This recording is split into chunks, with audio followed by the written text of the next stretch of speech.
Then a few singular cards in here.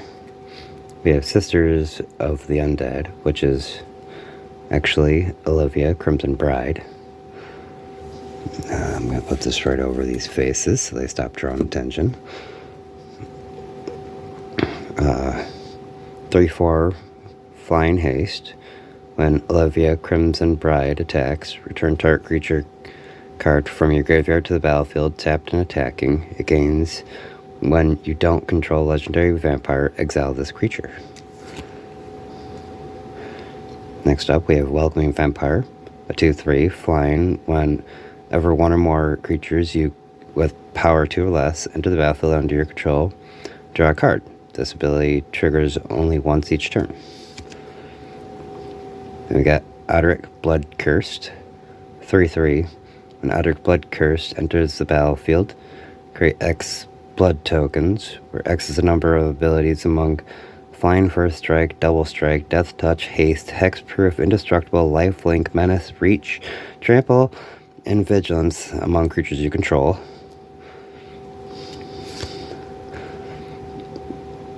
Next up, Butcher of Malakar, 5/4 flying. When Butcher Malakar or another creature you control dies, each opponent sacrifices a creature. Necropolis Regent, I just slaughtered that name. 6/5 flying. When a creature you control deals combat damage to a player, put that many +1/+1 counters on it. Crossway Troublemakers, 5/5. Attacking vampires you control have Death Touch and Lifelink. Whenever a vampire you control dies, you may pay 2 life. If you do, draw a card. Scion of Opulence, 3/1. Whenever Scion of Opulence or another non-token vampire you control dies, create a charger token. And you can pay a red and sacrifice 2 artifacts. Exile the top card of your library. You may play that card this turn. Sanctum Seeker. He's a 3/4. Whenever a vampire you control attacks, each opponent loses 1 life and you gain 1 life.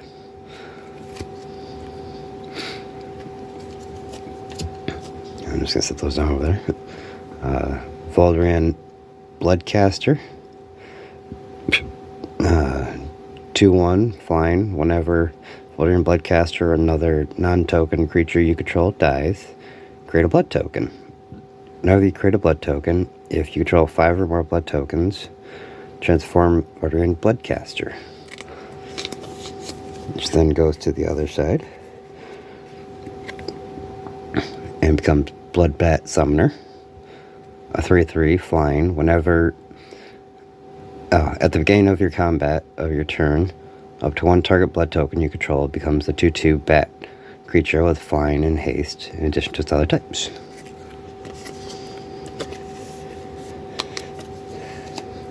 Down to our spells here. We have 3 copies of Bedevil, which Bedevil, destroy target artifact, creature, or planeswalker. Then we have 3 copies of Arsenal Alchemy, whatever. When Arsenal Alchemy enters the battlefield, create a blood token for each opponent you have. Blood tokens you control have equip in addition to their other types, and have equipped creature gets +2/+0 and equip 2.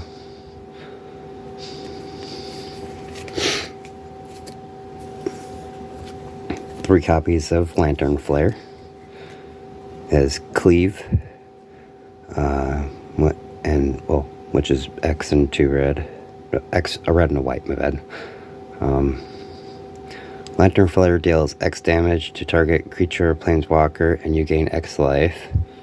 Which, if you paid the Cleave, that's where it would end. But since Cleave's not paid, which you just remove what's in the brackets. X is the number of creatures you control.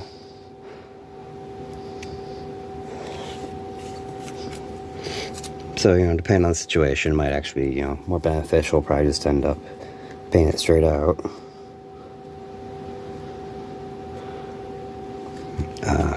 Okay, sorry. Next up, we have Glasscast Heart. Whenever one or more vampires you control attack, create a blood token. Pay a black, tap, pay 1 life, create a 1/1 white and black vampire creature token with lifelink. Or 2 black, tap it. Sacrifice sacrifice Glasscast Heart and 13 blood tokens. Each opponent loses 13 life, and you gain 13 life. 3 copies of that in here. Then we have 2 copies of Grum's Finery.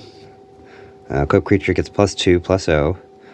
It gets an additional +0/+2 and it has Death Touch as long as an equipment named Bride's Gown is attached to a creature you control. Equip 2. Then to our 2 singular cards, we have a Bride's Gown. Equipped creature gets +2/+0. It gets an additional +0/+2 and has first strike as long as an equipment named Grum's Finery is attached to a creature you control. Equip cost of 2. And the final card here will be Path of Peril. Cleave for white and black, which, yeah, as I'll kind of explain with the other one, you may cast this spell for its cleave cost. If you do, remove the words in square brackets. So yeah, destroy all creatures. Or, with mana value 2 or less in brackets. Moving on down to our lands, we have 5 mountains.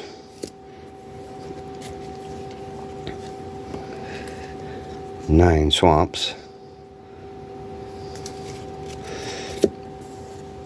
4 plains.